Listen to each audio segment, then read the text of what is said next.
It is Festivus. Today is the day, December 23. Frank Costanza selected for his alternative to Christmas.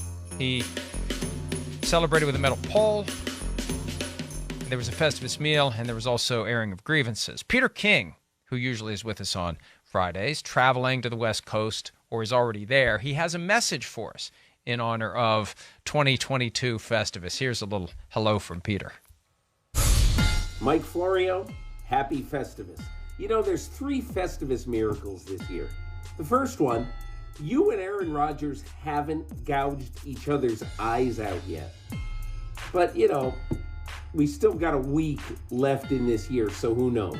Second Festivus miracle, you and Daniel Snyder have not had a duel at 10 paces. And let me tell you, I really want to see that. Can you see if you could make that happen here in Festivus? And number 3, you and Chris Sims actually seem to get along. Now, I'm not sure if that's true, if it's only for the cameras. I don't know, but you do a really good job faking it. And Mike, listen, I just want to tell you one thing as we head into this wonderful season of Festivus. I don't know if I'm going to be on this planet 10 more minutes or 10 more years or 30 more years. But as long as I'm on this planet, I really want to record a Festivus video every single year. Happy Festivus to everyone at PFT. Well done, Peter King. And the feats of strength. I forgot about the feats of strength. That would be a perfect opportunity for Aaron Rodgers to gouge my eyes out. Oh, God, that would be...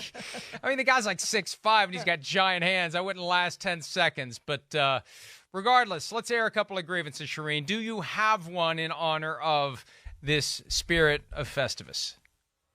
Well, Mike, I'm going to say we just heard about the Pro Bowlers on Wednesday, and now that we don't have a Pro Bowl game, tell me why we need 88 Pro Bowlers. I didn't even think we needed 88 Pro Bowlers when we did have a game, and frankly, it always became over 100 Pro Bowlers because guys pulled out and they put other guys in, and everyone is considered a Pro Bowler whether you showed up at the game or didn't show up at the game. And how many of those guys actually are going to go to the festivities this year, the flag football game? How many of those 88 players are going to be there?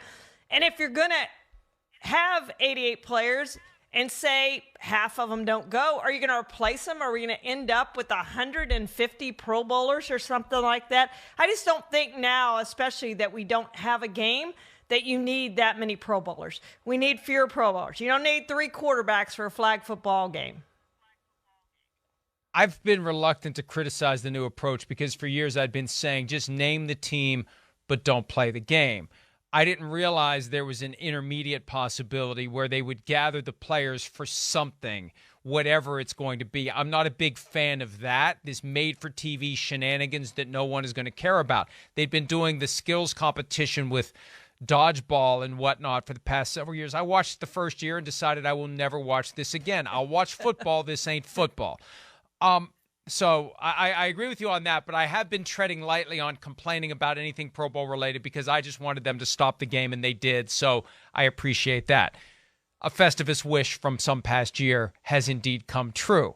Here's my next one, and this one isn't coming true anytime soon. The NFL announced yesterday that Sunday Ticket will now be part of Google and YouTube. If you have YouTube TV, you can buy it as an add-on, or you can get it through a YouTube premium channel through any internet connection. You can still keep whatever cable or satellite hookup you have for your TV. You'll be able to get YouTube Sunday Ticket that way. Fine, great, perfect. But one of the footnotes to all of this that's been lost in the conversation, Apple really wanted to buy it, and Apple wanted to make it cheaper for all of you. Mm-hmm. Apple wanted to make it more affordable. Apple wanted a lower price point. Apple wanted it more accessible. You know, the more people who get it, it's like pricing anything else. The lower the price, the more people buy it. And this is a product that they can give to anyone. They don't have to have an assembly line going, oh, we're going to run out of Sunday Ticket. Anyone can get it.